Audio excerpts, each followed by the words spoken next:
നന്ദു നമ്മുടെ ഫാമിലിയിലൊരു ചുണക്കുട്ടിയാണ്. ഏത് പരിപാടിയിലും വൈബാക്കാൻ വേണ്ടിയിട്ട് അവള് കഴിഞ്ഞിട്ട് ആരും ഉള്ളൂ. ഏത് ഏജ് ഗ്രൂപ്പിനും അവള് അടിപൊളി വൈബായിരിക്കും. അതെ, ഏത് മഴയില്ലാത്ത സ്ഥലത്ത് കൊണ്ടുപോയാലും മരുഭൂമിയിൽ കൊണ്ടുപോയിട്ട് കഴിഞ്ഞാലും നന്ദു അവിടെ വൈബ് ഉണ്ടാക്കും. അതിന് നന്ദുവിന് മാത്രമേ പറ്റുള്ളൂ. നിങ്ങൾ അനുഭവിച്ചാലോ?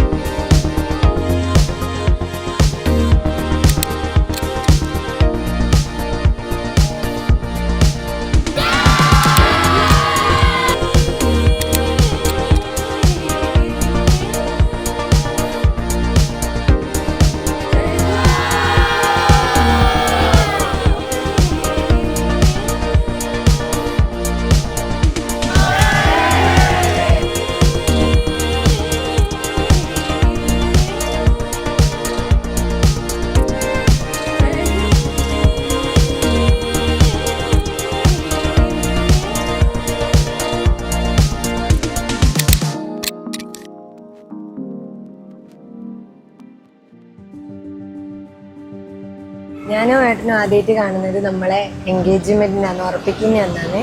നമ്മുടെ ഓഫീസിൽ നിന്നുള്ള കണക്ഷനാണ്. റോയലോക്കിൽ ഞാൻ കണ്ണൂർ ഓർ കാലിക്കറ്റാണ്, പക്ഷെ നമ്മൾ നേരിട്ട് കാണുന്നത് ഉറപ്പിക്കുന്ന എന്നാണ്.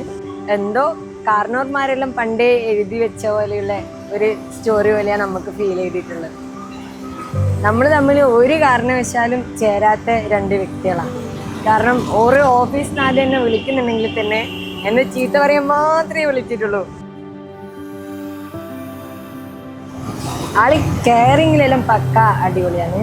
പക്ഷെ എന്തെങ്കിലും ഒരു ചെറിയ കാര്യം കിട്ടിയാൽ മതി, ഇങ്ങനെ തുള്ളി അങ്ങ് മുകളിലെത്തും. പക്ഷെ പെട്ടെന്ന് തന്നെ ഡൗൺ ആവുകയും ചെയ്യും.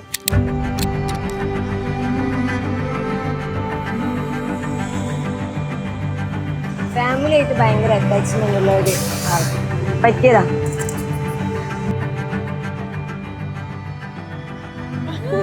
നമ്മൾ ഭയങ്കര എക്സൈറ്റഡ് ആയിരുന്നു അവളുടെ കല്യാണത്തിനുണ്ട്.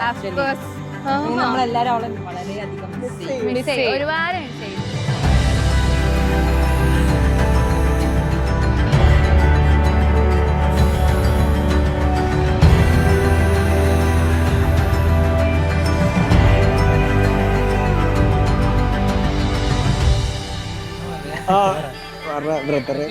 വാക്കുകളില്ല, അവരൊരു സങ്കടത്തിലാത്.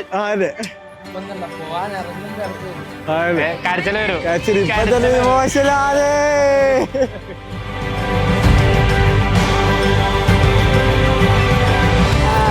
നമുക്ക് നന്ദുവിനെ നന്നായിട്ട് മിസ് ചെയ്യും Nandu. We miss you, Nando. Love you so much.